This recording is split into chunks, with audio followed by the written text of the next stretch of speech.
याद आती है गुरु जी। अब ना रहे तो क्या करें? हरे मतलब 9 दिन तक सुनिए, क्या करें?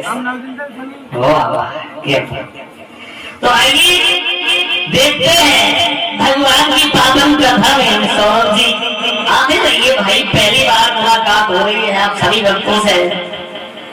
खैर ये संगम चलेगा 9 दिवस तक।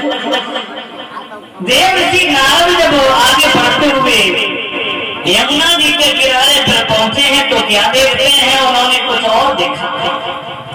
यमुना जी के किनारे पे जाकर के एक सुंदर स्त्री को निहारा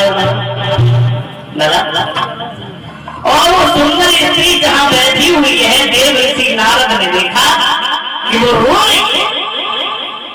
स्त्री को देखा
को जैसे ही देखा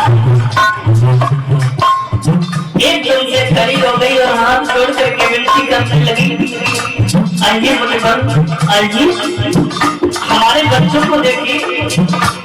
देव ऋषि नारद ने देखा बच्ची ये जवान लड़की मालूम पड़ रही है और बच्ची बता रही है तो पूरे पुरुष हैं।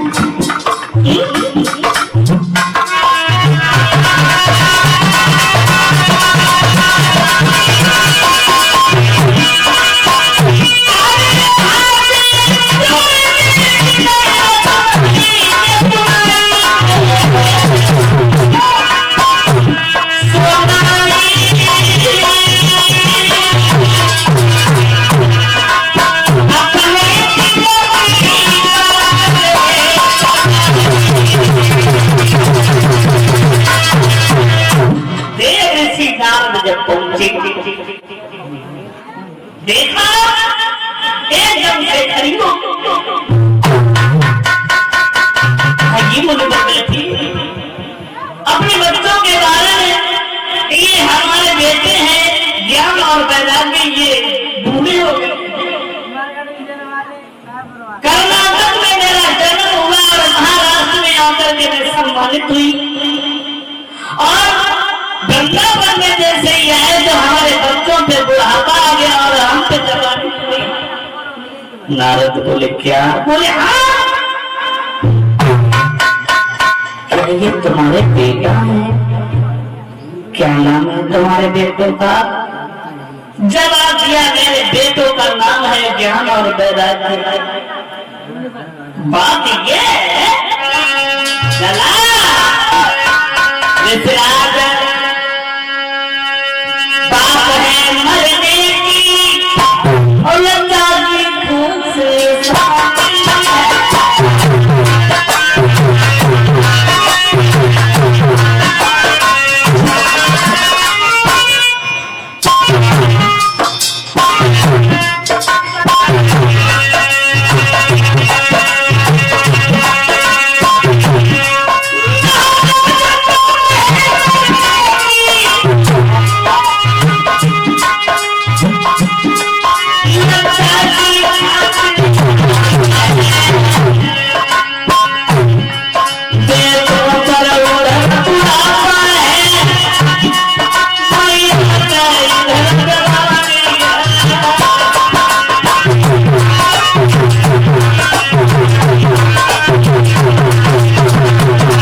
नारद बोले क्या जवाब दिया?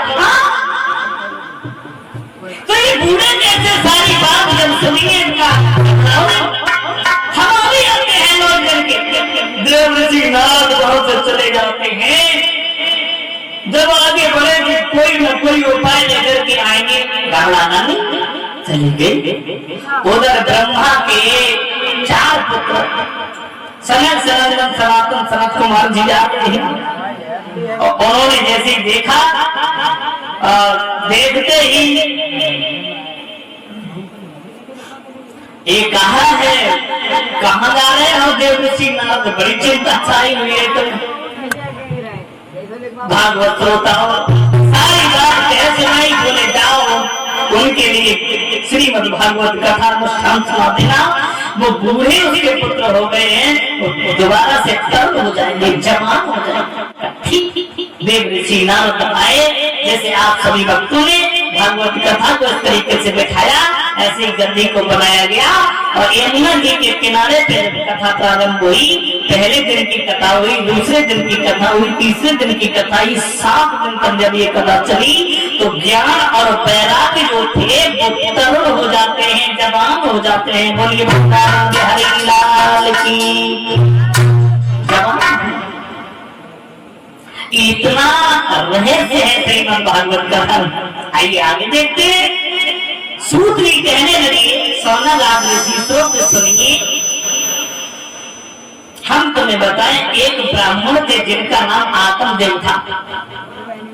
आत्मदेव नाम के ब्राह्मण जो थे वो उन्होंने देखा कि अब भगवान के भजन करते हुए काफी समय व्यतीत हो गया। उनकी पत्नी का नाम धुंधली है, उनका नाम आत्मदेव है। हुआ ऐसा फिर भी उनके घर में कोई संतान नहीं हुई, कोई संतान नहीं हुई, कोई संतान नहीं। और उन्होंने सोचा इससे बेहतर है हम मर जाए तो बढ़िया है। एक घर में बेरी का वृक्ष है, उसमें कभी फल नहीं आए। गाय माता है, उससे कभी बछड़ा नहीं हुआ। हमारी पत्नी हम कितने दुर्भाग्यशाली हैं जो कि संतान भी नहीं हुई। अब हम क्या करें? मरने का निश्चय करके वो वहां से चल देते हैं। मरने का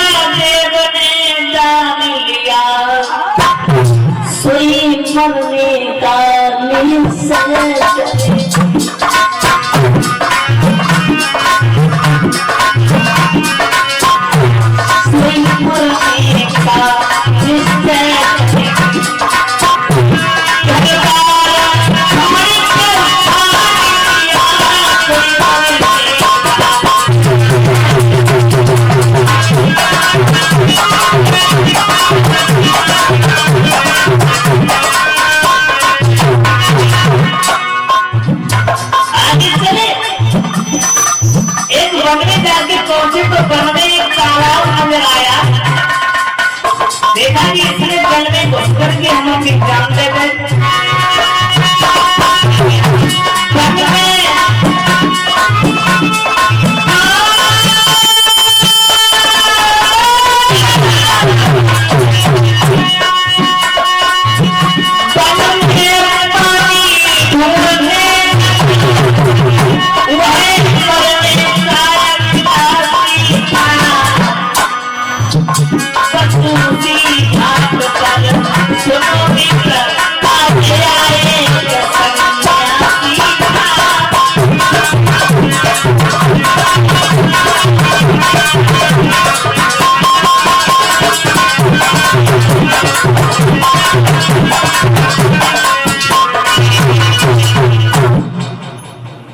एक महात्मा आ जाते हैं, वन में जैसे पहुंची जल के अंदर घुस गए। जल में जैसे घुसे एक महात्मा आए, आवाज लगाई, देखा कि अगर स्नान करने आया होता किनारे पे बैठ करके स्नान कर लेता है, ये तो अंदर को सो जाता है। इसका मतलब कोई रहस्य है, इशारा किया है इधर क्यों जा रहे हैं जल में मेरे भैया। आदेश अपने मन में सोचने करे, चलो महात्मा जी बुलाए रहे कछ कहीं तो इनकी बात सुनने तक बाद चले गए, मर जाने के लिए कोई रोक थोड़ी ले आए। चलो एकदम से बाहर निकले आए, आने के बाद हाथ जोड़े हुए चाहिए, बोले पर आपने हमें बुलाया? बोले हाँ बुलाया। क्या बात है? बोले तू बता। अरे कोई बात, कहाँ जा रहा था जल में? तुझे मालूम है इस जल के अंदर तू आगे बढ़ता जा रहा है, बहुत जल है, इसमें डूब जाएगा, मर जाएगा। बोले इसीलिए तो जा रहा हूं। क्यों? क्या मरना चाहता है तू? बाबा जी हम अब जिंदगी में जीना नहीं चाहते और जिंदगी हमसे नहीं जी जा सकती। महात्मा कहने लगे पागल हो गया, ये शरीर है, ये बड़े प्रेमियों से मिलता है, पूर्व जीवन के संस्कारों से ये जन्म तुझे मिला है और तू ऐसे खाना चाहता है। बोले जीना ही नहीं चाहता, मरना चाहता। बात बता, बात क्या है? जवाब दिया हमारे कोई संतान नहीं, बस संतान के लिए मरना चाहता है। जवाब दिया हाँ। बोले बेटा पागल ना बनो, संतान से कभी नाम नहीं चलता, संतान से नाम नहीं चलता। मेरी बात समझने की कोशिश करो, भगवान का भजन करो, उनका ध्यान करो। दुनिया में कुछ नहीं है, अगर सपूत की बजाय कपूत संतान निकल जाए तो जिंदगी जीना दुश्वार कर देती है। बहुत समझाया लेकिन कोई बात समझ में नहीं आई। कहा हमें तो संतान चाहिए। सुन लगा महात्मा अपनी झोली में हाथ डाले हुए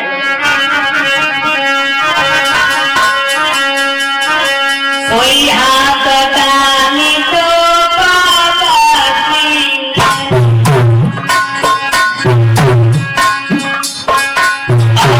भले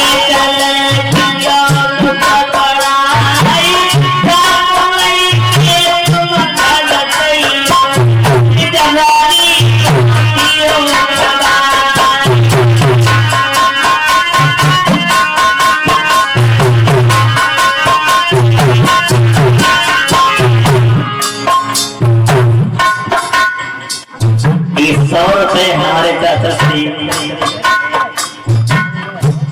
ठाकुर जी के चरण कमलों में भेंट कर रहे हैं, कामना करेंगे ठाकुर जी के परिवार पर दृष्टि बनाए रखे।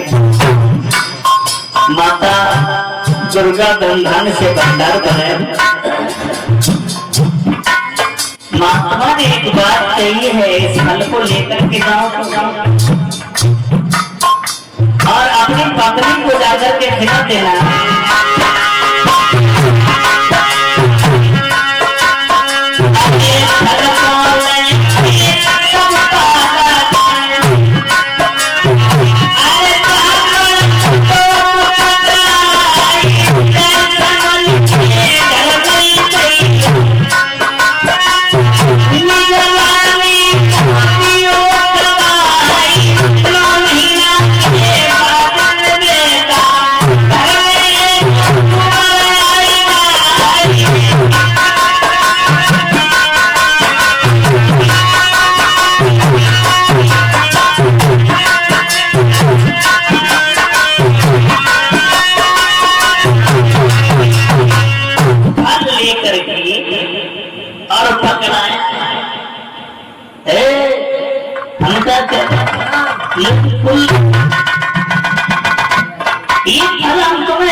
मेरी बात सुनो, ये कोई साधारण फल नहीं है। इसे ले जाकर के अपनी पत्नी को खिलाना, तुम्हारी जो इच्छा है वो इच्छा अवश्य पूरी हो जाएगी। फल से मारा? हाँ अच्छा लोग महाराज वो फल जो था पकड़ा दिया और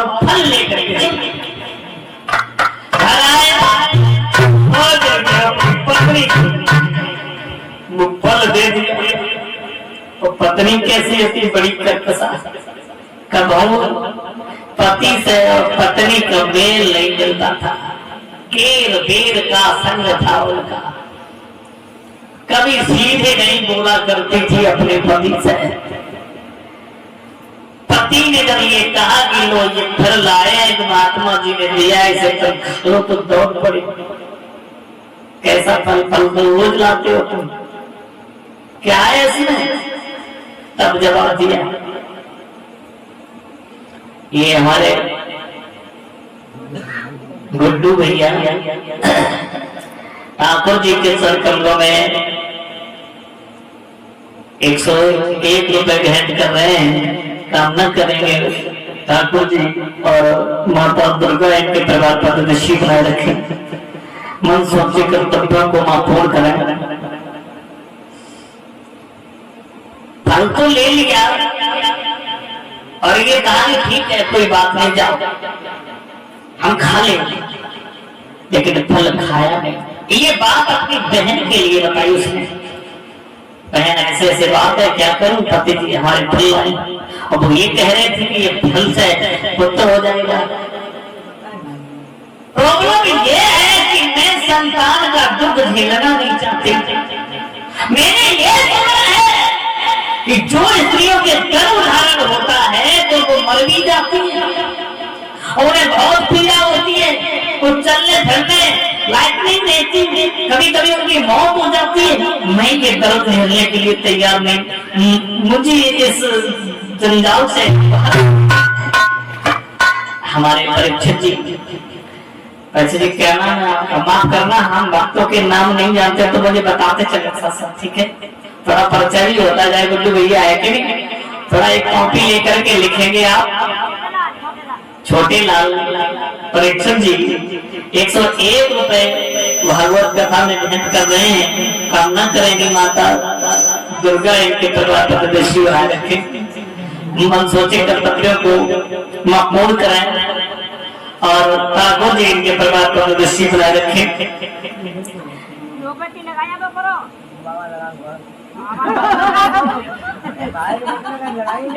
कोई मात्रा है जो खड़ी खड़ी हो जाते हैं, दो